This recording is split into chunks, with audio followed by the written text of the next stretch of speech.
Hello everyone, welcome to Science and Tech series with Dr.Vivek Rana. Topic for today's discussion is from defense section. Yesterday, India achieved a significant milestone in indigenization of defense technologies when it successfully carried out the successful testing of HSTDV. So in this lecture, we will decode what is this HSTDV technology, what is its significance for India from pre and mains point of view. So without wasting any time, let's just decode the defense technology in news.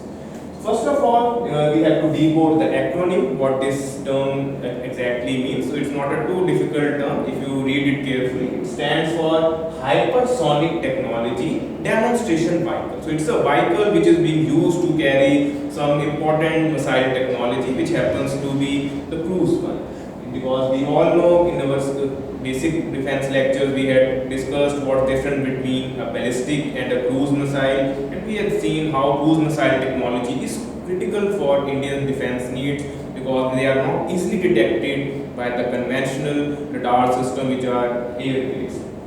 So here we have to understand this is a significant leap in terms of the cruise technology capabilities because we have already a supersonic missiles, but in future the next generation warfare entails or demands the switch towards hypersonic technology. So this is a vehicle which would be used for developing the next generation cruise missiles. So the key word is hypersonic. In simple terms, if we have to decode, you can understand in terms of the Mach value. Whenever the speed of missile is less than the speed of sound, it is described as a subsonic. It would have 0.5, 0.6 value, which is insignificant. But whenever the speed is more than speed of sound, the term Mach comes into the picture. The Mach 2 means twice the speed of sound, 3 means thrice the speed of sound. In BrahMos, we had seen that we had a supersonic missile which was traveling 2.5 times speed of sound. But so this supersonic would apply up to Mach 5. Whenever the speed is more than Mach 5, the term hypersonic will come into the pictures.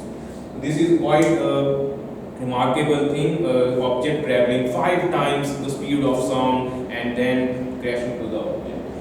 So the testing site which was where this success test was carried out is once again the conventional one, APJ Abdul Kalam Island, which was formerly known as Wheeler's Island. So the testing site happens to be in Balasore district of the Odisha. Okay, so if you are following the testing of the various missile programs of India which are of IGMDP, this is the conventional site where such tests are carried out. And no prices for guessing agency involved. Whenever some defense technology is to be developed or tested, it's the DRDO which is the executing Defense Research Development Organization. So it is carried out by DRDO because some student might get confused that since it's related to launch vehicle technology, so it might be ISRO's range, but this one is of defense, DRDO. You have to differentiate defense and space elements.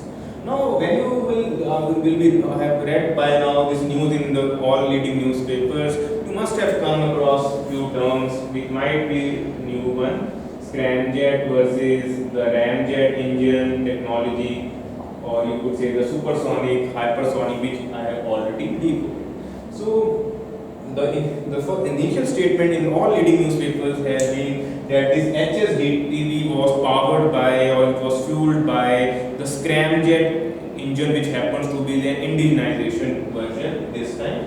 The common cruise missiles which are of supersonic category conventionally use the ramjet propulsion system, but this one required a scramjet system. Scramjet is a modified or improved version of ramjet engine. Ramjet engines are mainly designed to carry cruise missiles which are of range Mach 2 to 3. They can be used for Mach 6 as well, but their efficiency drops significantly. So you have to rely on this scramjet technology, which is ideally suited for hypersonic cruise missile. So this one is for Mach 6 and our current test successfully was able to carry it. And the term itself, the Scramjet SNC stands for the supersonic category of the ramjet engines. So you have to understand this is one which was required, and more important, it's the air breathing systems.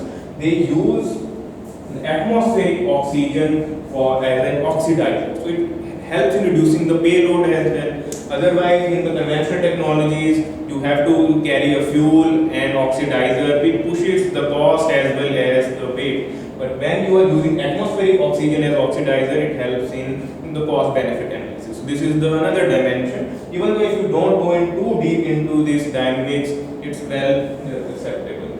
So the significance, this is the main part. Why are we so enthusiastic about this development? If it's a defense technology, first of all, there are four main dimensions which can be highlighted when celebrating this landmark. The first and foremost is India has become the fourth nation to achieve or demonstrate this critical technology, which happened to be just a guarded technology of just selected few countries. They happen to be on selected lines once again: USA, Russia, and China. So India has become the fourth nation. The examiner might try to confuse you with some other countries as well. Yes, the European Union, or you could say the other, Japan is also in line to develop such technologies, but so far India is among the pioneers of this technology, because the second key angle is it is setting a ground for next generation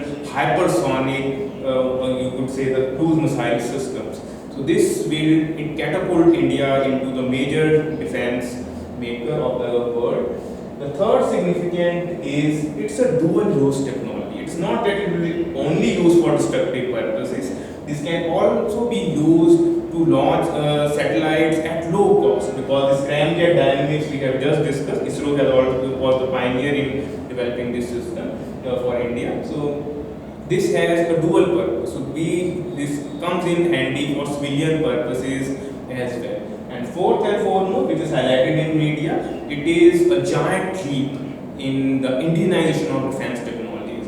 Whenever CP report is out, we see that India happens to be among the top 3 importers. Currently, its rank is at 2 with almost 8 to 9% defense import. So finally, there is a technology which we can boast that we have developed of our own, and we don't need to import it from any other nation. So it is in line with the Saksham Bharat and Atmanirbhar Bharat campaign, the flagship programs of Prime Minister of India. So these 4 themes can be highlighted when you would just highlighting this significant achievement, because whenever the critical analysis is there are a lot of concerns, and there are issues that India is not moving in the right direction in terms of defense procurement, or you could say the technology indigenization. But finally, there is one block which can be easily highlighted in the positive dimension as well. So for any confusion related to Scramjet, ramjet, or supersonic or hypersonic cruise missile, you are most welcome to ask them in comment section. I will try to answer the genuine queries. Make sure you revise your basic lectures of defense, in which I have compared the ballistic and cruise missile, the classification of missile, what are the intermediate, intercontinental, or we could say short range missile, or the basic launch as well as the target site classification, and also the examples of the cruise missile. We know the BrahMos, which is Indo-Russian joint project, is the supersonic cruise missile, and the next version is already being developed, and Nirbhay is subsonic cruise missile. So let's see what exactly is going to be India's first ever hypersonic cruise missile, because this has set the tone. In next 5 years, the deadline has been set that India will develop its own hypersonic cruise missile, which will be fully functional, because this is what this mission is all about in the long run. So thank you very much, and I hope your vision is in all mode. For any doubts, you are most welcome to convey them. I will try to help you out. Keep following. Have a nice day.